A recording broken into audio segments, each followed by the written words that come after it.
Hi, this is Joyce Pellino Crane. I'm the news director here at WestfordCAT. I'm visiting today with Heidi Tierney, who's here to tell us a little bit about an upcoming event that you are invited to, townspeople. Heidi, welcome. Thank you. You are the Events and Publicity Coordinator for F.A.M.E, and you are seeing you're organizing an event on Saturday, January 18th. Mm-hmm. So tell us about it.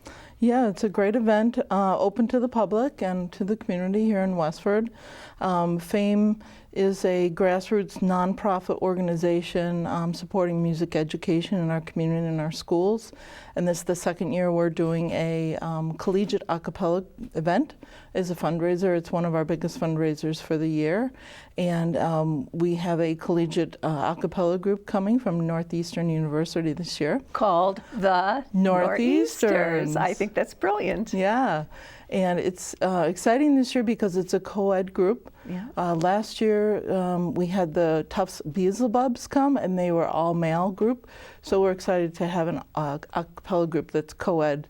I love when they have the mixture of voices, female and male, and it's just so beautiful. Yeah, absolutely. And one of the nice things is that we're opening the show with a showcase of some musical talent from the high school, from the Westford Academy Chamber Players Group. Oh, wonderful. I've seen them play, and they're great. And they'll be doing a little classical piece, and then followed that by the Westford Academy Pep Band, who performs at the hockey games and basketball games.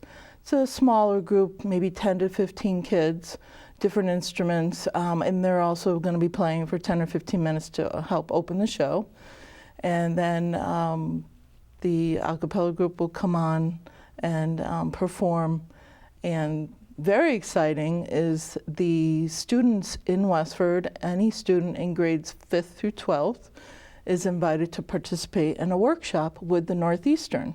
Where is that? When is that? So that's prior to the show at 6 o'clock. So January 18th. Yep. At Westford Academy, we'll have a room set aside for the music director from the Northeastern a cappella group to work with the kids. And they're practicing a song that they'll be performing and closing out the show together with. What's the song? September by Earth, Wind and Fire. Oh, I don't know if I'm that familiar with that one. I'm going to have to go look that up. Yeah, it's a really great I love Earth, piece. Wind and Fire. Yeah. Yeah. So let's see.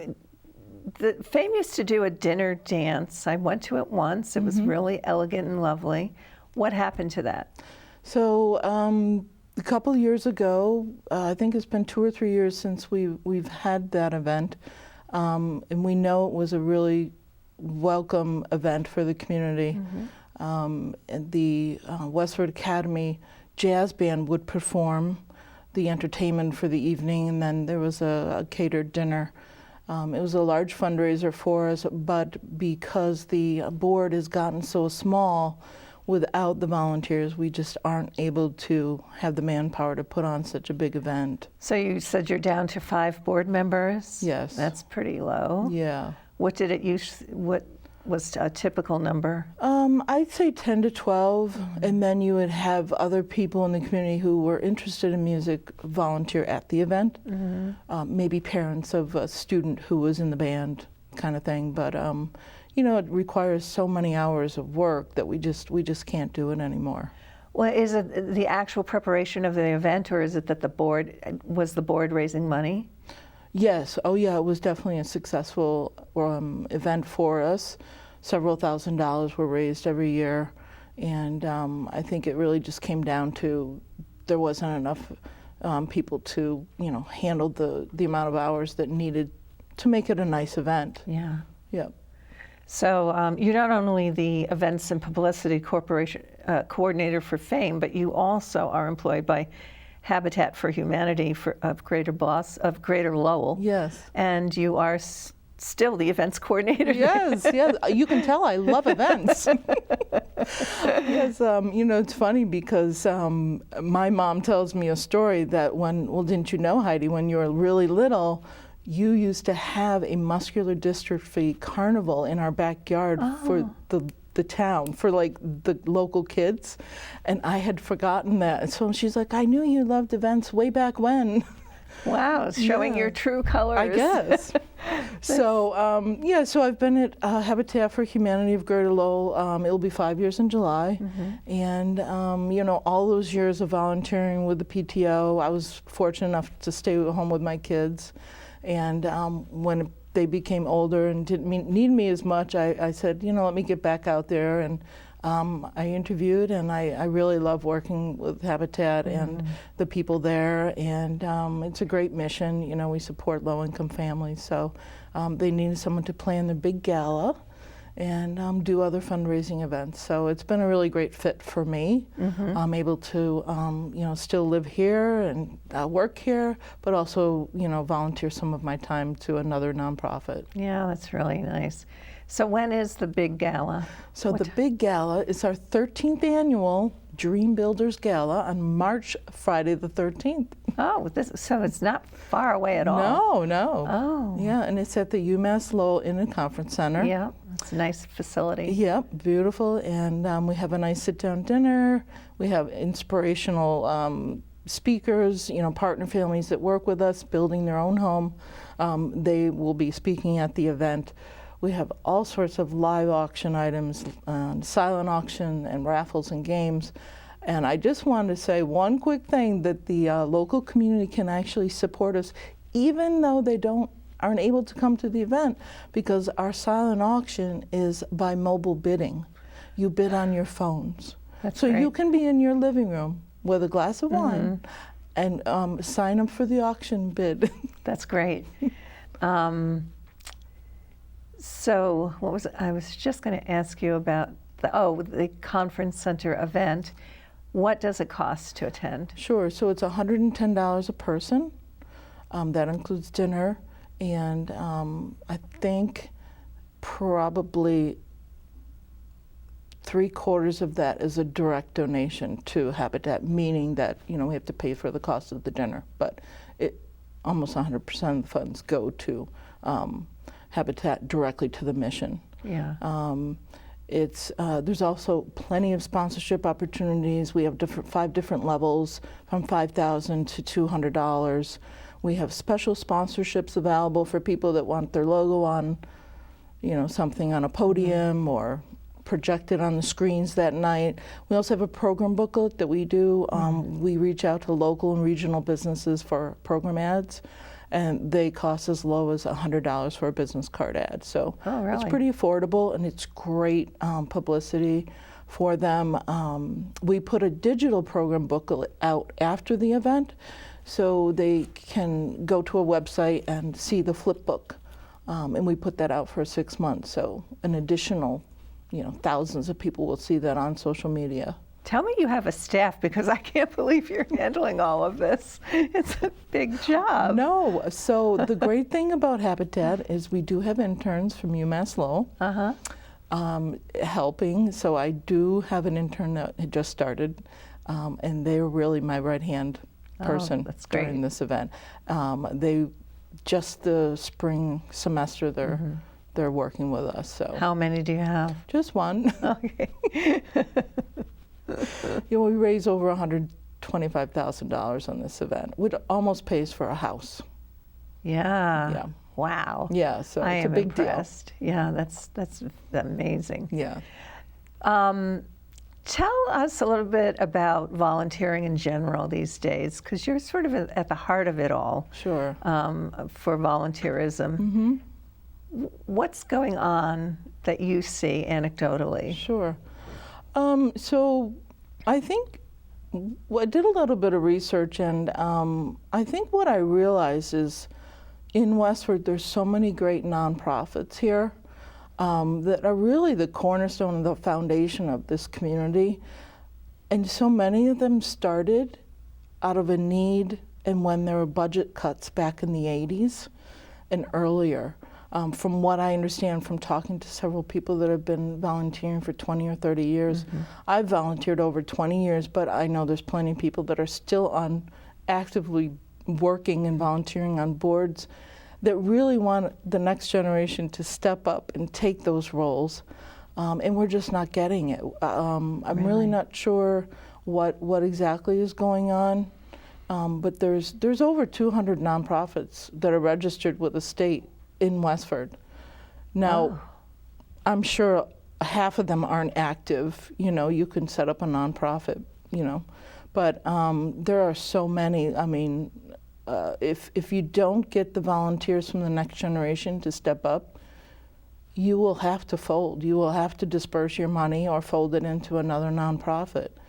And considering that the times that we're at with some budget cuts with the school system, I would just plead to people to please, you know, focus maybe on trying to find a nonprofit that really speaks to you, because that in there is going to be where people can put their time and their talents and support something that's important to them that we might have to cut, that we might have to back off on a little bit.